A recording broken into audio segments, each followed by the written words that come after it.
അസ്സലാമു അലൈക്കും. വിശുദ്ധ റമളാൻ അവസാനിച്ചു ശവ്വാൽ മാസത്തിലേക്ക് കടക്കുകയാണ് നമ്മൾ.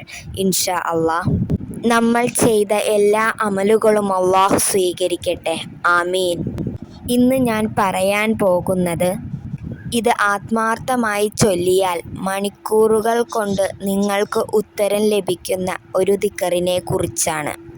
നിങ്ങളുടെ ജീവിതത്തിലെ ബുദ്ധിമുട്ട്, പ്രയാസങ്ങൾ അല്ലാഹു എടുത്തു കളയാനും ഈ ദിക്ർ 313 തവണ വീതം ചൊല്ലുക. ഇത് ചൊല്ലുന്നതിലൂടെ സമ്പത്ത് വർദ്ധിക്കും, കടങ്ങളെല്ലാം തീരും, ജീവിതത്തിൽ ഐശ്വര്യവും ബർക്കത്ത് നൽകും, മക്കളിൽ അല്ലാഹു ബർക്കത്ത് നൽകും.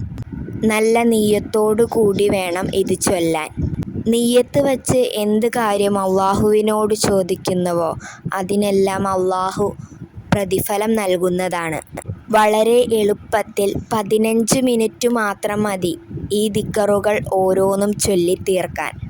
നിങ്ങൾക്ക് കഴിയുന്ന ഏത് സമയത്തും ഈ ദിക്ർ ചൊല്ലിത്തീർക്കാവുന്നതാണ്.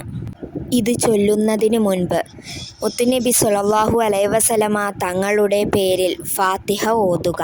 അതിനുശേഷം ഹസ്ബുനല്ലാഹു നിഅമൽ വക്കീൽ, നിഅമൽ മൗലാ വ നിഅമൻ നസീർ എന്നത് 313 തവണ ചൊല്ലുക.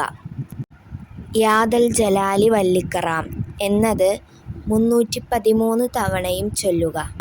ശേഷം ലാ ഇലാഹ ഇല്ലാ അൻത സുബ്ഹാനക ഇന്നി കുന്തു മിനൽ ളാലിമീൻ എന്നും 313 തവണ ചൊല്ലി ഇരു കൈകളും അല്ലാഹുവിലേക്ക് നീട്ടി ദുആ ചെയ്യുക. ഇൻഷാ അല്ലാഹ് ഉറപ്പായും അല്ലാഹു നിങ്ങളുടെ പ്രാർത്ഥന കേൾക്കുന്നതാണ്.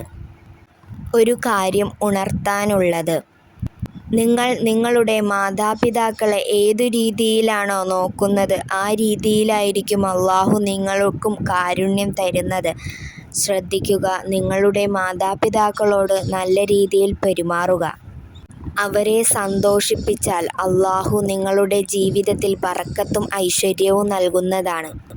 അവരുടെ ഒരു ദുആ മാത്രം മതി നമ്മളുടെ ജീവിതം രക്ഷപ്പെടാൻ. ഇൻഷാ അല്ലാഹ് ഇതെല്ലാം ചൊല്ലിയതിന് ശേഷം നിങ്ങൾക്കറിയാവുന്ന 3 സ്വലാത്ത് ചൊല്ലി അവസാനിപ്പിക്കുക. ഈ ദിക്റുകൾ ചോദിച്ച് നിങ്ങളുടെ ആഗ്രഹങ്ങൾ അല്ലാഹുവിനോട് ചോദിച്ചാൽ ആ ദുആ ഒരിക്കലും അല്ലാഹു തട്ടിക്കളയുകയില്ല. നമ്മുടെ എല്ലാവരുടെയും ഹലാലായ മുറാദുകൾ അല്ലാഹു ഹാസിലാക്കി തരട്ടെ. ആമീൻ യാ റബ്ബൽ ആലമീൻ.